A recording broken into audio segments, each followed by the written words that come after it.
And good morning, buenos dias, guten tag, ni hao. It's about all I got. Let's just do a quick audio check here. We got some lag. Hello, Mo. ¿Qué tal? Okay, un momento. I think we're good. Okay, lots of stuff to cover.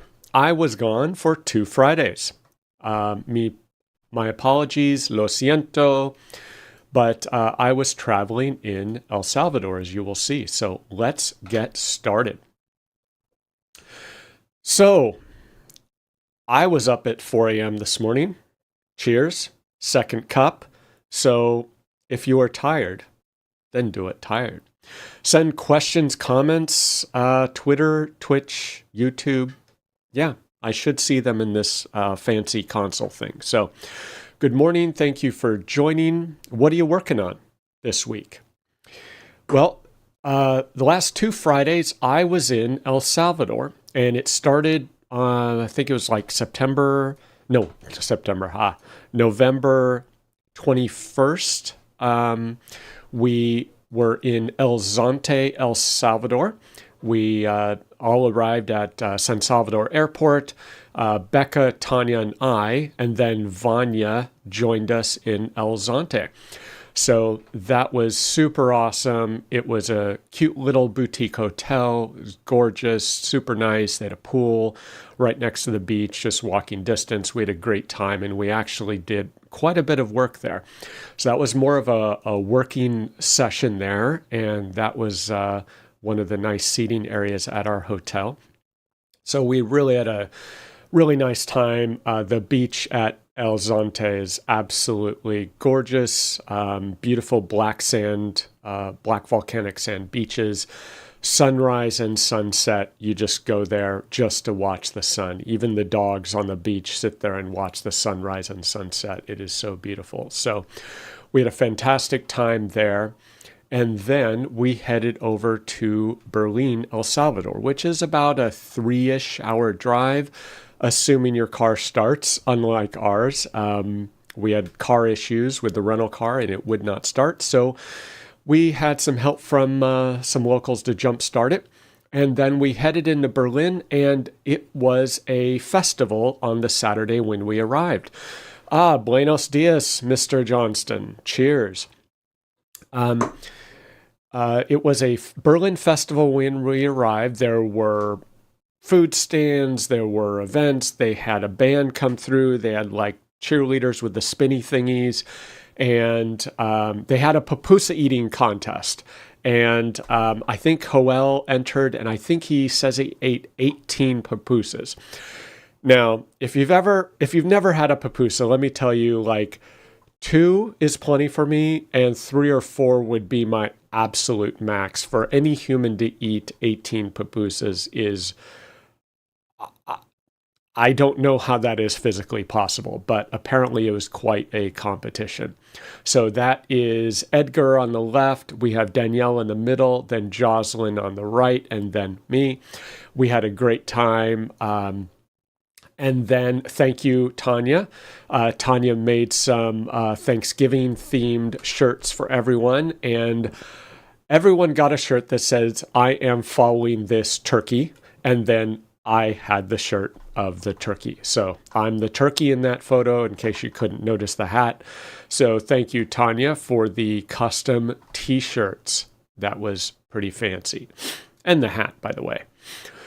And then we had a great time in Berlin, did a lot of work, met with the team, and we were able to do a little sightseeing. We went to, I don't know what it's called, a scenic view area. There are a couple of them around the Berlin. You have to drive up the top of the mountain. Gorgeous views. This was a creaky wooden platform on a very, very steep hill overlooking just a gorgeous volcanic valley. You see the volcano right above Tanya's head there. So we were nervously holding on to this thing, hoping it didn't collapse, but we survived, and absolutely beautiful views from Berlin, El Salvador. And I don't know what this next slide is. Oh, Yes, I do. So, as part of the work that I'm doing in El Salvador, one thing I also do is I sponsor one student a month for what's called English Academy. And that's a 10-month intensive English program. Every single day, 90 minutes a day, plus homework, plus assignments. Very, very intensive program. And so, as part of that, I hosted a dinner for two high school graduates and other English scholarship recipients and their family members. And so we had a really nice dinner there at Eco Parquet, and everyone came with family members, and it was a great time. So let's see, we have Edgar and Joel and Fabricio and Anna and Daniela. So those were five of the English Academy scholarship recipients, and there are a few others. That escapes me. Not sure why we didn't get everyone in the photo, but yeah, it was a great time. Great to meet everyone. Really great time to see everyone there. So we are building quite a crew in that community. And then we headed to San Salvador, and we had the obligatory work by the pool. And this is actually the rare moment where Tanya and I can actually do work. It's quiet, and we have brainstorming sessions in El Salvador in a pool. So seems to be a pattern there. So she was on the phone, and we were brainstorming and did a strategy session and came up with an entirely new product offering. So yeah, so that was very productive. That is at a Quality Inn something, I forget the name they have, but it's essentially a Quality Inn franchise by the airport. Beautiful hotel, very nice, nice and large and quiet. Really just a secluded place, 5 minutes from the airport. So fantastic hotel. A little pricier than the other options, but much more comfortable for me. So then I headed back to San Salvador again for the second time. And on Thanksgiving Day, met the ERP Center of Excellence crew and significant others, and we did an escape room. There is one escape room in San Salvador, I believe is the only one in El Salvador, and my family and I did it a year ago. Hello, Nabil from Paris. My family and I did this escape room. It's called Enigma Rooms a year and a half ago in April 2023. So I said, hey, let's do an escape room. No one else had done it. They had an amazing time. They did a great job. They just blasted through the room for their first time, but they did it all in Spanish, and I did not understand a single word. It was hilarious. They're just flying around, grabbing stuff, telling each other to do stuff, and I'm just like, what do I do? And they're all working together great. And I'm just this bumbling non-Spanish speaker, like trying to pedal a bike to keep the lights on. It was quite hilarious. So we had a fantastic time. They really enjoyed it. And it is amazing the little stories that come out of a single escape room. Like I had to throw a ball with my right hand backwards while being handcuffed to a wall. And I was the sole person who could start the first step. It was pretty painful and very stressful. So I did my part, but we had a great time. And then that evening we came back to the hotel and we had the Thanksgiving buffet at the Hilton Hotel in San Salvador. Very nice. Everyone had a great time. And yeah, it was a beautiful evening. Really, really nice. Then after 9 days in El Salvador, I made it back on late Friday night, and that weekend, I cooked some ribs for our neighbors and family friends who helped taking care of the cats while we were gone. So I threw 6 racks on the smoker, and my wife took this blurry photo because I forgot to take any photos. So yeah, we had ribs all week, so that was very nice. And back to this week, finally. So this week, basically the rest of this month, is the December training sprint for the January Help Desk Go Live for ERP Center of Excellence. They are exclusively offering a full-service Business Central help desk and support desk, services desk out of Berlin, El Salvador. So they are finalizing their cross-training, practicing on the help desk, finalizing their Business Central training, It is a full press for the rest of the month, no rest through the holidays. And we have Business Central application training, report layouts, both RDLC and Word, config packages, telemetry research and analysis, working on bank statement import processes, AL development, and Power Automate and Freshdesk Learning. And I don't think I got it on this slide, but this morning, let me see if I can pop it on this slide. This morning, they were practicing Power Automate, and my Teams was just pinging nonstop with this. And I think you can see that. It says that they were obviously practicing, I don't know what, but some type of workflow that flows into Teams. And it says, don't forget to clean the coffee stand. The coffee stand must be clean. So that must have been their exercise for the day, because this morning I'm just getting inundated with messages about keeping the coffee stand clean. So they're doing an awesome job. They're just jamming, going faster than I can feed them information, but they're having a great time. So that is excellent. So that is the push for this week and actually for the rest of the month. And on Monday, lunes, we discussed improving our deliverable pipelines. I previously mentioned that we developed a pipeline to push our PTEs automatically, our PTE artifacts, over to our consulting division, because we have complete separation of our entities. And so as soon as we finish a PTE, we're doing this song and dance and crazy circus to get the PTE over to the consulting team, to get it tested, installed in a customer sandbox. And I was like, this is crazy. So we have a pipeline. Our pipeline runs, creates our build or release pipeline runs, must be our release pipeline. DevOps drops it into Azure storage. We then have a flow that pulls it to our dev SharePoint site and then pushes it over to our consulting SharePoint site. So that was working really well. So we said, hey, let's do that for report layouts. And we'll just use OneDrive for that repository on the Blue Dragonfly side, and a flow pushes it over to our consulting side. So that worked really great, but now we're building Power Automate flows. We said, well, we need another flow, another repository for those. So Ronald, as he's focusing on Power Automate, he set up a new folder in OneDrive. Alyssa set up a new SharePoint folder on the consulting side. And we now have a new flow that pushes our Power Automate flows, deliverables, documentation over to the consulting side folder. So it's working super cool, very minimal effort involved, and it is more reliable. We both have full catalogs of all deliverables. We both know where to look, the dev side, the consulting side. So super cool solution for us. And then also on Monday, I attended some of what I could, the Areopa webinar by Luke and Henrik, and I apologize, I forget who the presenter was. What about page scripting, an introduction, and beyond there? And I recommend checking it out over on YouTube at the Areopa Webinars YouTube channel. Great tool. I'm trying to figure out how to use it internally. And one thing that apparently was mentioned that Dimitri caught on and reposted on Twitter is that apparently you can take the page scripting files, paste them into Central Queue, and it can create a user procedure guide, essentially. Because you get your page script, it just interprets it into English and creates a procedure guide. So we're going to give that a try, the ERP Center of Excellence team. So check out that webinar. Okay.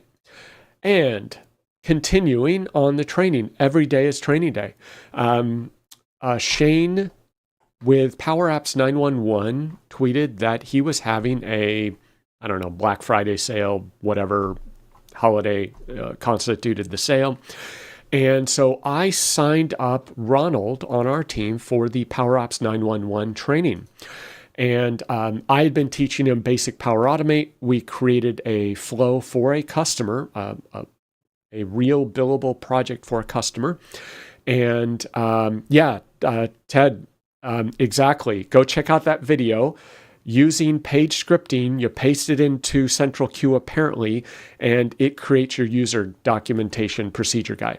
So we are going to be doing that as part of our deliverables for customers.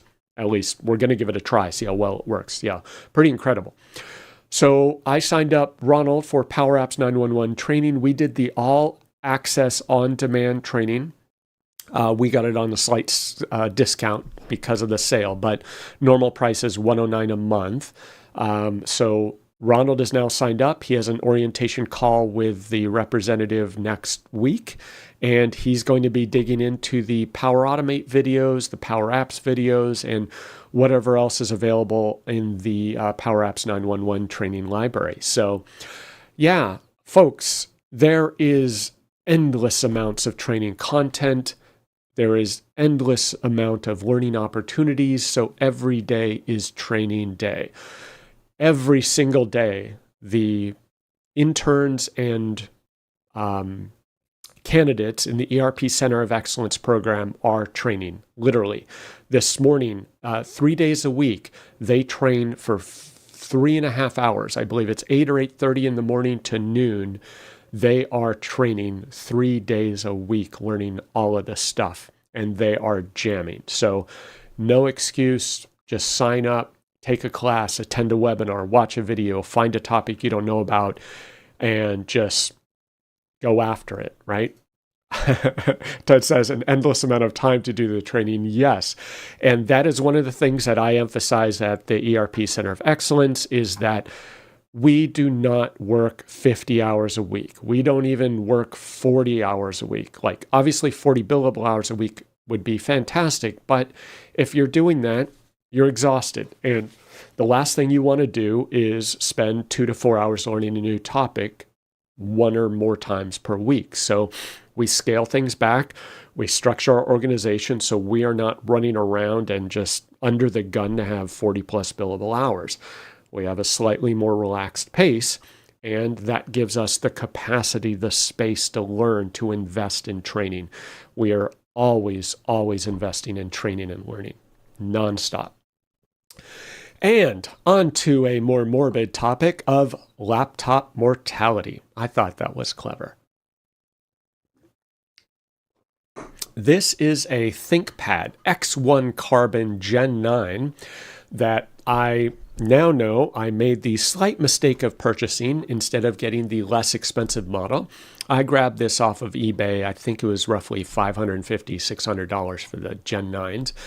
And it's a perfectly fine laptop if you live somewhere with air conditioning and if you live in a lower humidity climate. It is not apparently the best choice if you live in El Salvador or the tropics or anywhere with 80+% humidity and 80 degree Fahrenheit or higher. So far, we have had 2 of these die. One we knew was kind of like, it was on borrowed time. So I'll discount that one. But then we had this second one. So I brought back this one, just got the box from Lenovo because it's only depot repair on this warranty. But the first one, system board died, had to be replaced, works fine now, for now. This one, we believe the system board has died as well. It will not turn on. So that is 2 Gen 9s that have died in a period of a month. No bueno. So we are now kind of branching out. I now will not buy any of the newer gens. I am sticking with basically it must be under $300. So I suspect the newer Gen X1 Carbons just don't have the airflow. They don't have the thermal envelope to cope with high humidity, high temperature environments. So for now, my second choice is the T14 Gen 1, and I'll share more about those. But what's also interesting is on an old basic T470, this died. This is the Wi-Fi chip on that laptop. And I don't even know that it's Wi-Fi 6.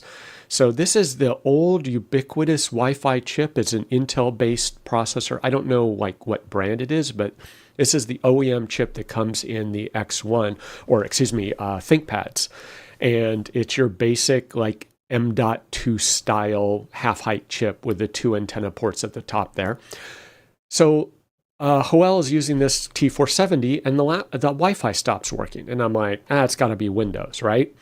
Nope, I happen to have a spare one of these because I upgraded mine. I brought the spare one. He pops it out. Laptop starts working just fine. So the Wi-Fi chip died in El Salvador.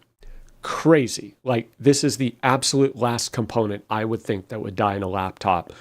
But it's just dead. So everything is failing there and is nothing to do with ThinkPad, nothing to do with anything. Just components are failing. I shipped a new keyboard to someone in El Zonte who has a T470. His keyboard shorted out. And if you think it's just ThinkPads or PCs and you think you're immune because you have a MacBook,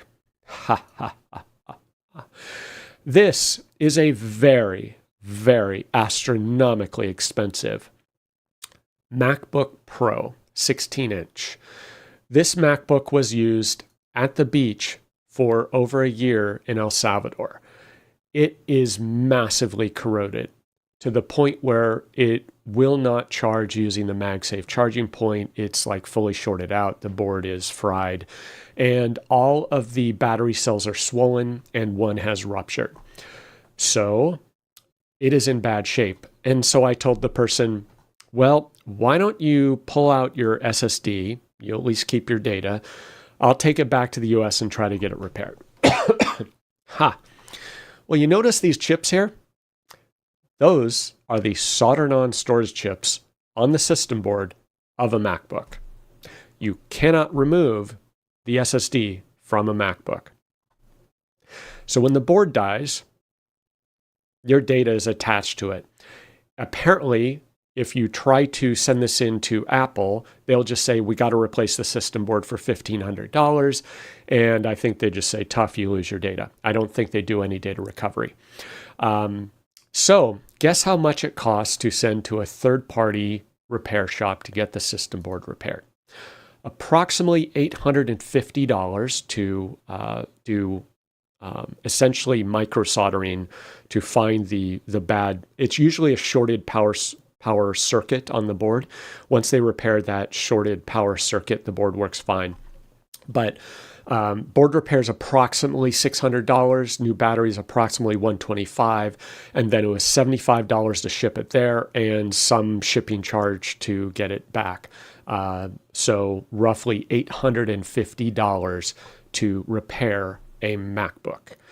So nothing is immune in a tropical climate. And this person was not thrilled.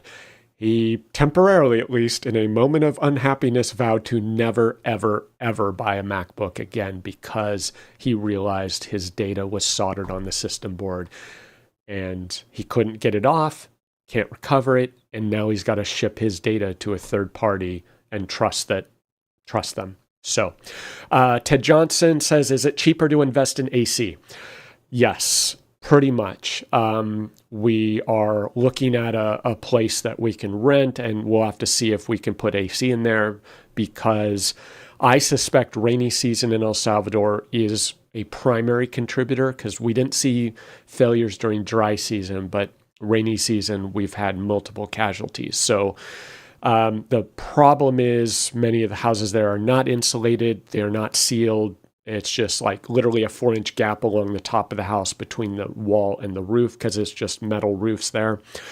So we're looking into it. But essentially you have to have AC. Dehumidifiers aren't enough. You have to have AC to bring down the temperature and the humidity, and you'll have to have an enclosed space. And that also is very expensive to do.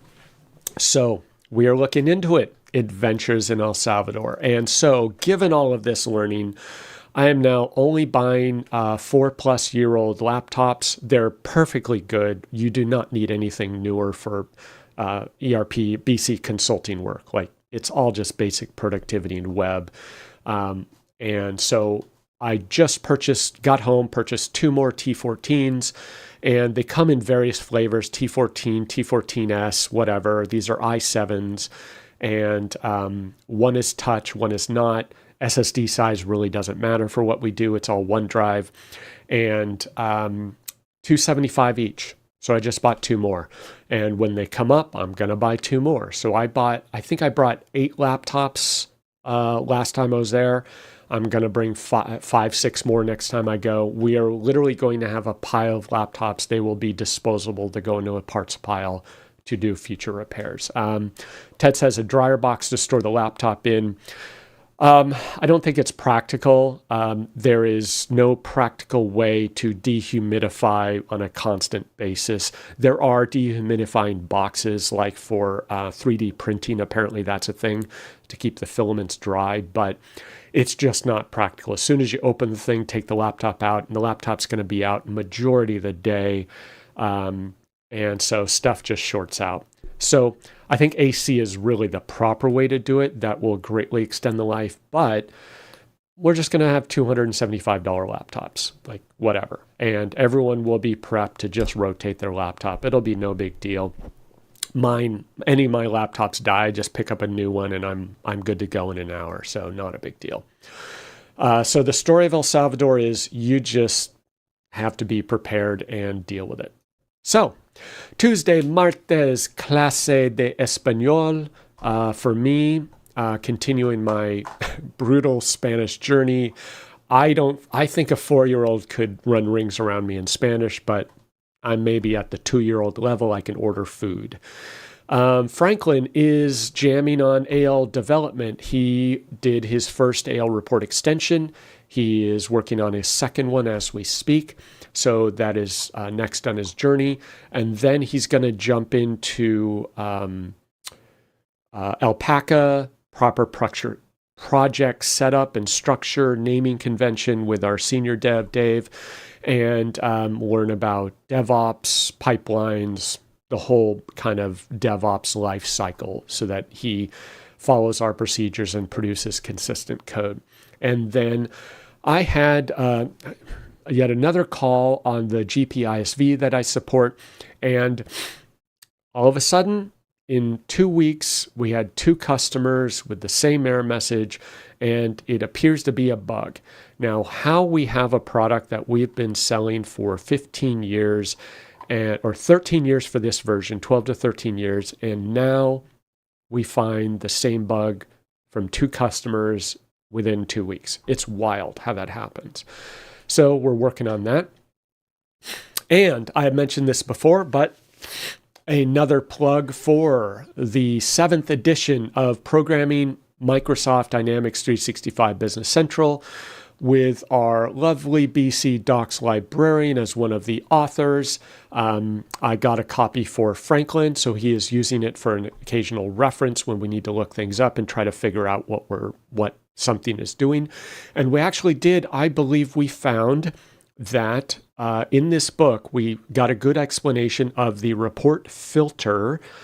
There is actually, when you're doing a report extension, you can request the report filter, and it assembles the entire filter as a single continuous string. Now, anybody out there, if you know of a better way to get all the parameters separately of the report filter, let me know. But we just had to parse that report filter in order to get the parameters. It was kind of absurd. If you know of a better way, hit me up. But that's one of the nuggets that we found in the 7th edition of Programming BC. Wednesday, miércoles. I got an email from a friend, and it was, hey, can you help this person out? And their request was, we have almost 500 entities in our business, which has put a strain on our accounting system. Some reports literally take hours. Like, okay, 500 entities, not a big deal in my world. It's not uncommon. We have that all the time in the US. 500 is on the higher end for sure, but like there's nothing shocking about that. And we are looking for an independent agnostic consultant to review our needs and recommend an appropriate system for us. Here's the fun part, folks. The customer uses Business Central. Enter Facepalm. So I don't know who this company is. They asked a NetSuite partner. The NetSuite partner happened to know me. He saw the words Business Central. So he routed the request to me, even though they did not want a Business Central consultant. They wanted an agnostic person to help them find a new ERP system because they think Business Central is trash because it can't handle their business. I have no words. This tells me that their partner, they don't have a good enough relationship with their partner fundamentally. Their partner is not helping them properly with this problem. Their partner apparently didn't pay attention to performance issues when they grew to 500 entities. Something is going on there. Or maybe their partner is involved and they just have no solution because they don't have the technical competence to deal with this problem. Now, I don't know what the problem is. Maybe there's a fundamental problem where BC can't handle 500 entities. I find that difficult to believe. They couldn't. I find it hard to believe they've exhausted all possible avenues to deal with this issue. But what do I know? I'm just some guy on the internet.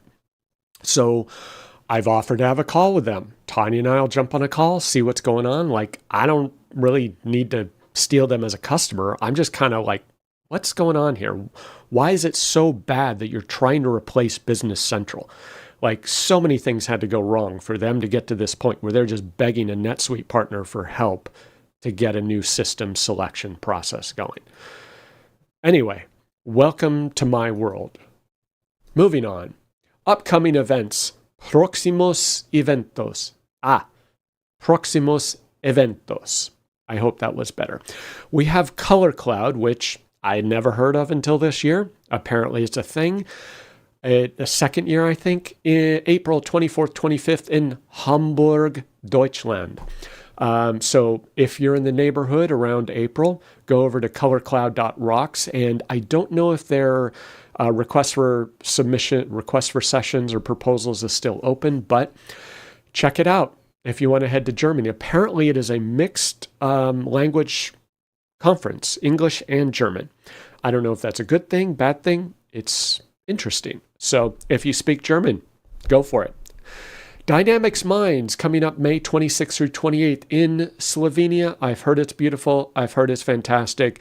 I would love to go on one hand. On the other hand, a flight to Europe from Los Angeles is a punishing affair. And sorry, I don't know that I'll be able to make it until my private plane gets out of overhaul and gets renovated.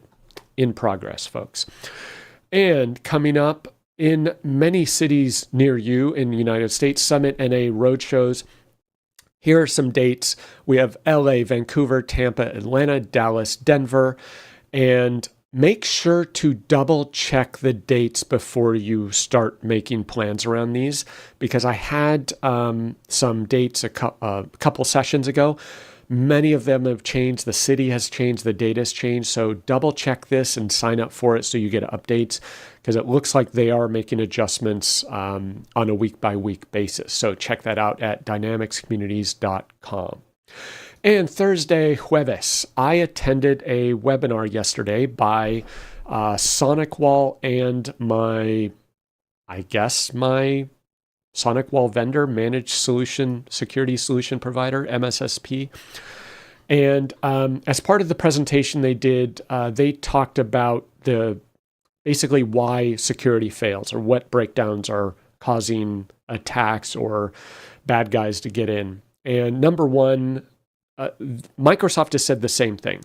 If you have MFA enabled, it blocks 90, I think they said 93 during this session, but Microsoft, I've heard someone informally state that MFA blocks 99% of attacks in the Microsoft infrastructure. Makes total sense. Just having that enabled blocks a basic password attack, even if they have your password from a phishing attempt. So enable MFA was the number one recommendation there in this presentation for things you could do. So that's good. I usually have MFA enabled. I use YubiKey. I use Authenticator. So I'd love to do more. The second thing they noted, which I found interesting, I was unable to corroborate this because of the way CVE trends are reported, but they claim that Log4j, Heartbleed, Shellshock, Apache, and Springforce Shell are still, these 5 are still the top attack vectors that they are seeing in customer environments. And their point they made is look at Heartbleed and Shellshock. Those are 2014. Those are 10 years old, and those are still being exploited. Apparently, they're very popular. And he's like, folks, you gotta patch your systems. You gotta get out of the maintenance business. So that was kind of surprising. I was unable to corroborate that, but that's what the SonicWall rep claimed. And then another aspect, these are services that SonicWall offers. They're pitching this, obviously, but I am interested, specifically that first one at the top, VPN as a service. I have a SonicWall VPN appliance, and it keeps me up at night. It is my number one vulnerability because I see the attacks on that box. When that VPN box is attacked, I get notifications through my Graylog SIM, VPN login failure, and it just floods my inbox with these alerts. So I know I'm actively being attacked on my VPN. If you have an open port for your VPN on your network, you are absolutely begging for trouble, because I just got a notification from SonicWall yesterday, right before I attended their own webinar, that there are new vulnerabilities in my VPN appliance.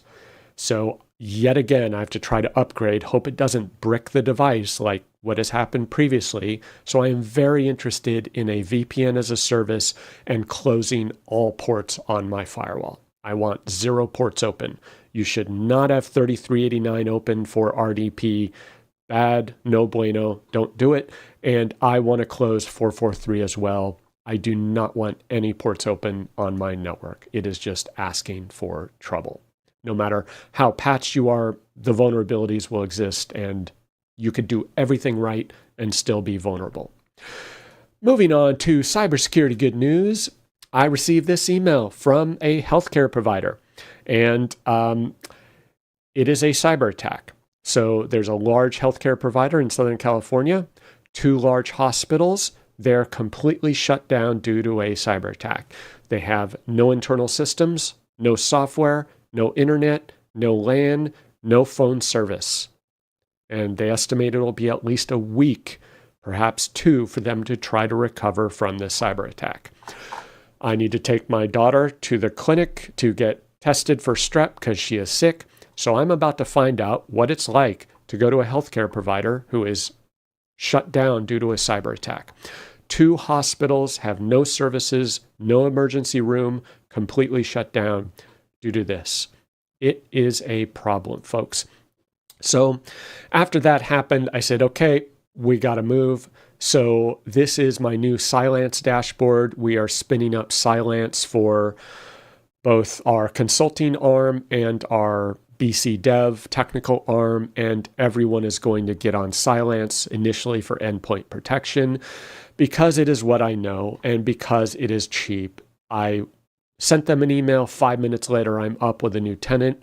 Joel in El Salvador is going to be our cybersecurity intern who's going to manage all of our endpoints initially. We will potentially evaluate Defender. I'm just not a fan of the nightmare of Microsoft licensing and just dealing with that absolute disaster of a licensing interface. So for now, Cylance is by far the easier approach. And for the geeks out there, I listened to one of the absolute nerdiest, geekiest, like I'm embarrassed. I'm not even going to tell you what it's called.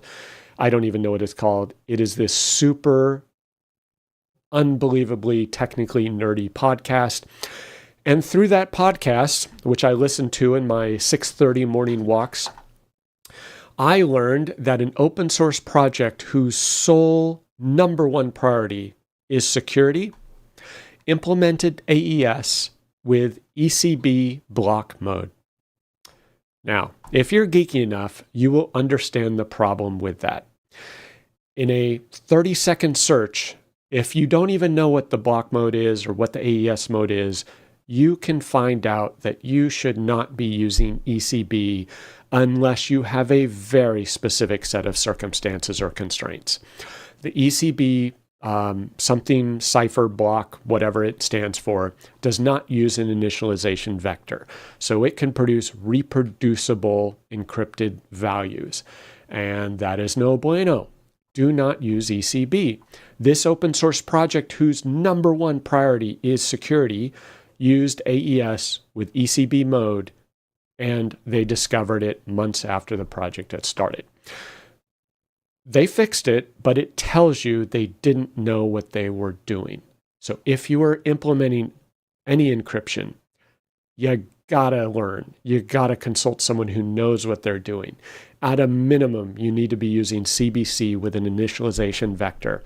You can use some of these others. I don't know anything about them, but one of the guests on the podcast said that, as he said it, the current state of the art is GCM Civ.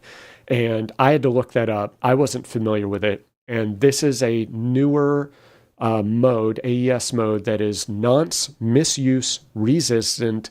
RFC 8452, April 2019 is the date of that RFC. Now, I don't know if that's been vetted enough for more conservative security folks or cryptography folks, but I don't know enough about it to know whether it's practical or usable in all scenarios. But learn about this stuff. Do not implement encryption if you don't understand it. And the caveat they pointed out is if you're having to implement this in hardware, like you need to have IoT or something like that, some hardware will not support some of these modes. So you may have to fall back to CBC with an initialization vector. With that, even geekier, elliptic curve news, because I know you've all been waiting for the elliptic curve news. Elliptic curve cryptography, apparently, there was some news here, which I was unaware of because I don't understand it. New elliptic curve breaks 18-year-old record. I didn't know there was a record. I didn't know it had been broken, but apparently Quantum Magazine is keeping up with this number theory news. Two mathematicians have found a new elliptic curve that has a trivial torsion group rank of greater than or equal to 29. No idea what this means. I tried to search for this, and all I found was all the discussion of the theoretical mathematics around this. No discussion of the applied cryptography implications of this. I'm assuming this is a good thing. Something about the Elkies-Klagsbrun curve of rank 29. And I think this has to do with how many points are usable on the elliptic curve. I'm assuming that's a good thing for elliptic curve cryptography, but if anyone can explain this like I'm 5 years old, I'd love to understand it. But that's apparently the big news in elliptic curve cryptography. And on Friday, looks like I did paste this slide. Obviously, I'm here. Welcome. Cheers. Buen provecho. And doing the live stream. ERP Center of Excellence, we do not have a call. That is incorrect because they are doing training this morning for 4 hours until lunchtime. And then I believe I have a customer call. And then I have other calls lined up for today. Typical busy day, and then I'm going to try to take my daughter to the doctor and see what kind of circus is going on when they have no phones or internet or computers. And more learning, nonstop learning. Cosmo Alpaca, Cosmo Consult is doing webinars on their Alpaca service offering.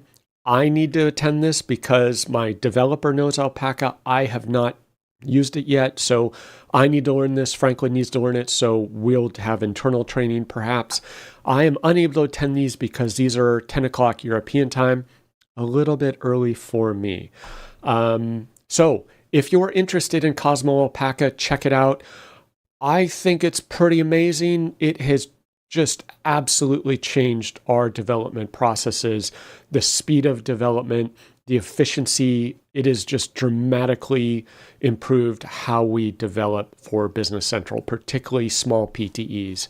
And we just have much faster projects set up, automatic pipelines, better project structure, automated scaffolding for our test projects. We have build pipelines, release pipelines, automatic next minor, next major, just absolute game changer. And we're a small organization. We're very small.